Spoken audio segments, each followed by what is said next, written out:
Halo teman-teman, selamat datang kembali di Servis HP. Pada video kali ini kita akan membahas proses perbaikan Poco F3 yang mengalami mati total. Kerusakan seperti ini seringkali membuat banyak orang mengira bahwa IC power atau bahkan CPU sudah rusak permanen.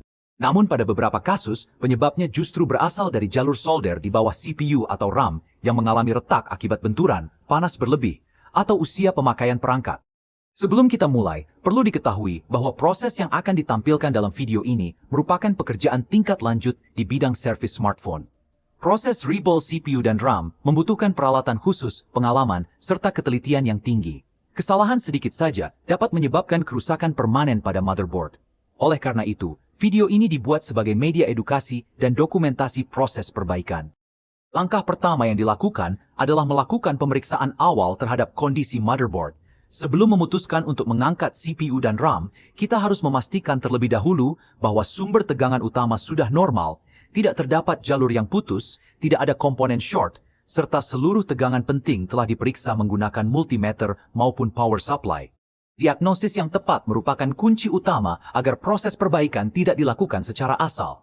Setelah dipastikan bahwa indikasi kerusakan mengarah pada CPU dan RAM, langkah berikutnya adalah melepas pelindung logam atau shield yang menutupi kedua komponen tersebut.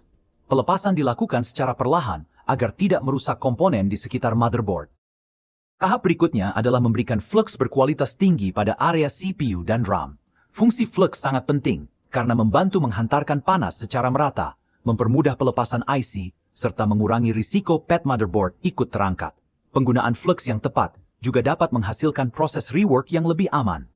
Selanjutnya, kita masuk ke proses pemanasan menggunakan mesin hot air atau blower dengan suhu dan aliran udara yang telah disesuaikan.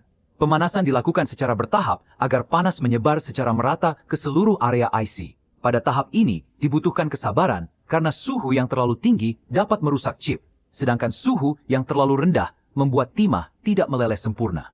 Setelah timah benar-benar meleleh, CPU diangkat secara perlahan menggunakan vacuum pen tanpa memberikan tekanan berlebih. Teknik pengangkatan yang benar sangat penting untuk menjaga agar seluruh pad pada motherboard tetap utuh. Setelah CPU berhasil dilepas, proses yang sama dilakukan pada IC RAM yang berada di atas atau di sekitar CPU sesuai dengan desain motherboard Poco F3. Tahap selanjutnya adalah membersihkan sisa timah lama pada motherboard maupun pada bagian bawah CPU dan RAM. Pembersihan dilakukan menggunakan solder wick, flux, dan solder berkualitas agar seluruh permukaan pad menjadi rata dan bersih. Proses ini tidak boleh terburu-buru karena kualitas hasil rebuild sangat bergantung pada kebersihan permukaan solder. Setelah seluruh pad bersih, kita mulai melakukan proses rebuild. CPU dipasang pada cetakan atau stencil yang sesuai dengan tipe chip. Kemudian bola timah atau solder ball dengan ukuran yang tepat ditebarkan secara merata hingga seluruh lubang stencil terisi. Setelah itu dilakukan pemanasan perlahan sampai semua bola timah melekat sempurna pada kaki-kaki CPU. Hasil rebuild yang baik ditandai dengan ukuran bola yang seragam, posisi presisi, dan tidak ada solder yang menyatu satu sama lain.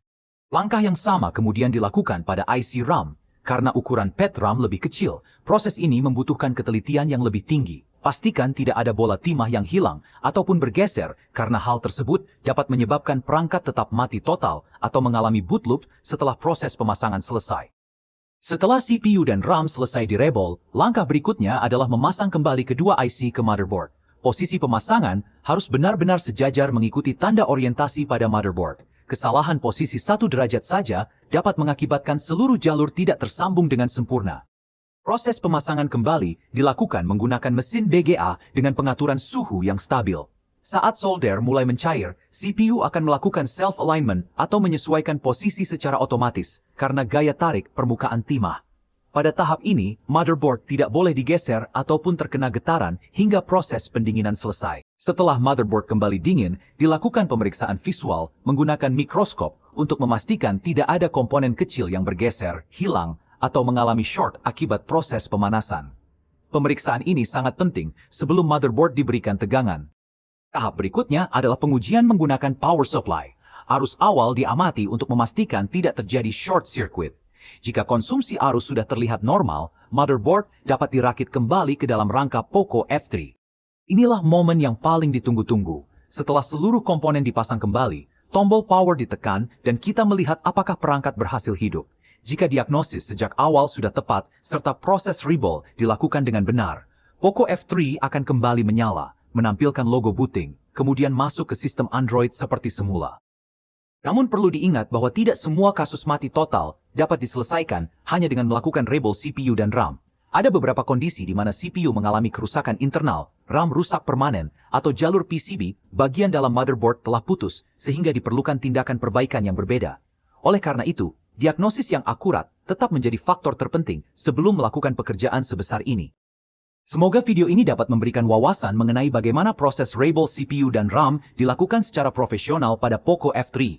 Jika kalian menyukai konten seputar servis smartphone, perbaikan motherboard, analisis kerusakan, serta tips dunia teknisi, jangan lupa dukung channel ini dengan menekan tombol like, subscribe, dan aktifkan lonceng notifikasi agar tidak ketinggalan video terbaru. Terima kasih sudah menonton. Sampai jumpa pada video perbaikan berikutnya. Semoga bermanfaat dan salam sukses untuk seluruh teknisi smartphone di Indonesia.